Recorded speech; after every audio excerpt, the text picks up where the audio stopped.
Hey everybody, Alex Kazura, SteelersDepot.com back with some Pittsburgh Steelers tape breakdown and analysis. Today I want to talk about Dan Moore Jr. The spotlight is bright on so many guys this year, from obviously whoever becomes this team's starting quarterback week one to Chase Claypool to, of course, Devin Bush, Terrell Edmonds, arguably. Want to talk about Dan Moore Jr., second year guy, started all last season, kind of got thrown into the fire as a fourth round rookie, certainly took his lumps, especially the first 8 weeks of last year. And so we always talk about that sophomore leap in year number two, that year one, you're just trying to swim. You go from your college season to any all star workouts to combine, the pro day, et cetera, although there was no combine 2 years ago. But point is, it's a very hectic, chaotic situation. You get drafted, you go through off-season program, training camp, preseason, regular season, playoffs, etc.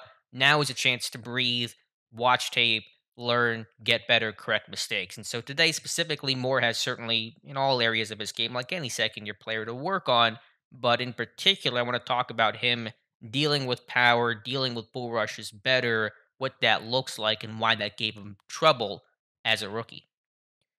So, taking a look at some of the issues that Moore had against the speed, the power, the bull rushes last year, we'll go through several of those examples today. First one here against Green Bay, couple weeks into the year working against Rashawn Gary on this play. So I'll run the whole clip through, then we'll break it down bit by bit here. But Gary able to get into the backfield a bit, collapse the pocket, grab the back of Ben's jersey, then the other Packers player here able to force this fumble as well. So just a bad collapsed pocket the whole way around. But to kind of go through this thing frame by frame, you're going to watch Gary here be able to bull rush more back and be able to push him into the pocket into Ben Roethlisberger. And the kind of common theme you're going to see in these clips is more, and this is the phrase that new offensive line coach Pat Meyer uses, is Moore does not make significant first contact. He's catching these too often. He's not able to get hands on these guys. He's not in control of the block. They're in control of him. So you see more. Looks like he wants to go with a chop here, try to trap that joint and try to knock the arm down. He cannot do it, and so he's basically catching and being driven backwards the rest of the time. He's able to stall it out a little bit, but still Gary does a good job here to be able to get a piece of Ben's jersey and help drag him down as the ball comes out of Ben's hands. And so you see more trying to win there with that right hand, trying to chop it. It looks like he maybe missed his chop point and maybe was a little too high on the upper arm, and that caused him to not be able to secure the block or knock Gary's hands down, and he gets into his chest. And you see more really in a bad position here. Gary has leverage, he has control, and he's able to now use that power to move more into the pocket. And so just creating that contact here, not catching the block, is going to be the theme and one of the big issues of this video, and why Moore struggled against Power as a rookie. Later in that Packers game, again against Rashawn Gary, and we're going to see Moore have a similar issue versus him. And, again, Moore's trying to recover here, but just simply cannot do it. And you see Gary again get into the pads here of Moore. Right away, he makes that first significant contact, is the theme here, and is really able to get Moore to turn his shoulders a bit. And again, Moore never able to really get into Gary's pads well. And it's Gary who cleans things up with the sack. And so run this thing the full way through, and you just see Gary. He's in control of this block. He's able to. I don't know if I'd call that a long arm, because you see kind of both hands come up, but certainly get his arms extended and get into the chest of Dan Moore and push him back. And so Moore trying to stall that one out, but cannot do it. And so Gary, a good athlete, converting some of that speed to power. You see him put that right foot in the ground right there to really create that power, and Moore not able to stall it out and anchor and at least of the sack. So watch him against Frank Clark. I wanted to call him D4, but he's a lot bigger than D Ford was. And again, converting that speed to power.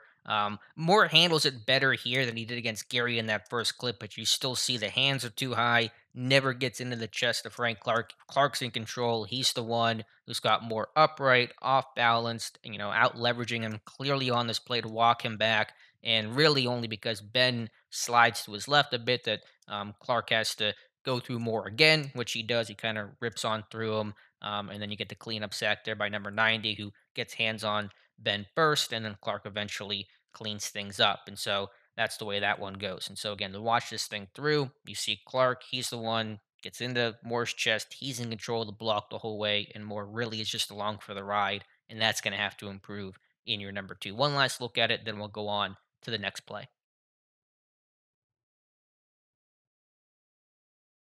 Later in that Chiefs game against old pal Melvin Ingram here working against Dan Moore. And this is why Ingram was a better player than what some of the stats show. But putting all that aside here for the moment, you're seeing Moore catch this one. He's too high on contact.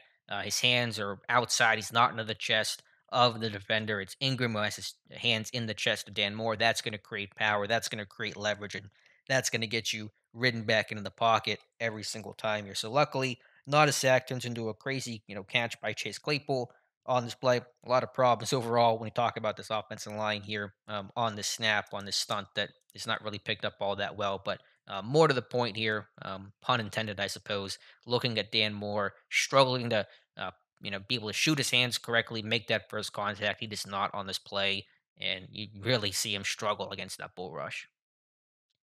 Last example, week 17 against the Browns, so more going against the right defensive end on this play. This example is a little bit better overall, but again, you're still seeing more losing out on that bull rush here overall. The defender able to rip through ultimately. The hand placement looks a little bit better. The base looks better than the other clips we saw, but again, just not having some of that strength to anchor and stall this thing out, and maybe didn't get quite enough width here on his kick slide as well, given the wideness of the end. Maybe he thought there'd be a bit more of an influence or chip from McLeod, the slot receiver. I'm not quite sure. But you're seeing more open up that gate a little bit at the end as well, not always staying square to the block as you see him begin to turn there.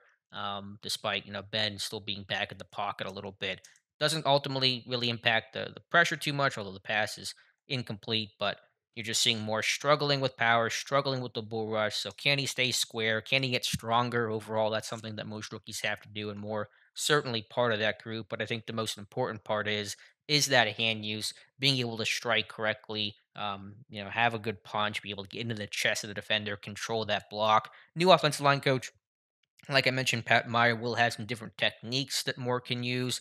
A hop step, for example, which I don't have an example of that offhand to show you guys, but where you're giving ground a little bit, you're literally taking both feet, leaving your feet, and taking a step and often two steps back to be able to re-anchor and reabsorb the bull rush. Because honestly, when you're defending bull rushes and you're defending power, it's rarely going to look pretty. We'd love to think about you just stall a guy out, at the point of contact and you win that rep immediately. And some of the top end tackles can do that or going against some of the weaker pass rushers. But when you're facing a dude that's 275 pounds or whatever that's coming at you full speed, it's not always going to look so clean and textbook and Hall of Fame worthy. It's really about just getting the job done, but you're not seeing more get the job done here. You're seeing him get run in the pocket, allowing pressure and things like that. So to me, Moore certainly has several things to correct in year number two, but again, I was encouraged by where he ended the year. But I think the biggest thing I want to see him work on is getting stronger, defending the bull rush better, and as Pat Myers going to say a lot to him, probably already has, making better burst, significant contact, and pass pro. If he can do that, he'll be able to set more aggressively on some of those jump sets and not give as much ground and things like that, and he'll be a much better player because of it and make this passing attack hopefully a bit better, and he'll make whoever the quarterback is, Trubisky or Pickett, a lot happier and have more time to throw, and that's a win all around. So, thank you guys for watching. Please like this video and subscribe to the channel if you want to see more of this in the future. Appreciate you guys watching. Let me know your comments and thoughts in the comments below, and we'll talk to you soon.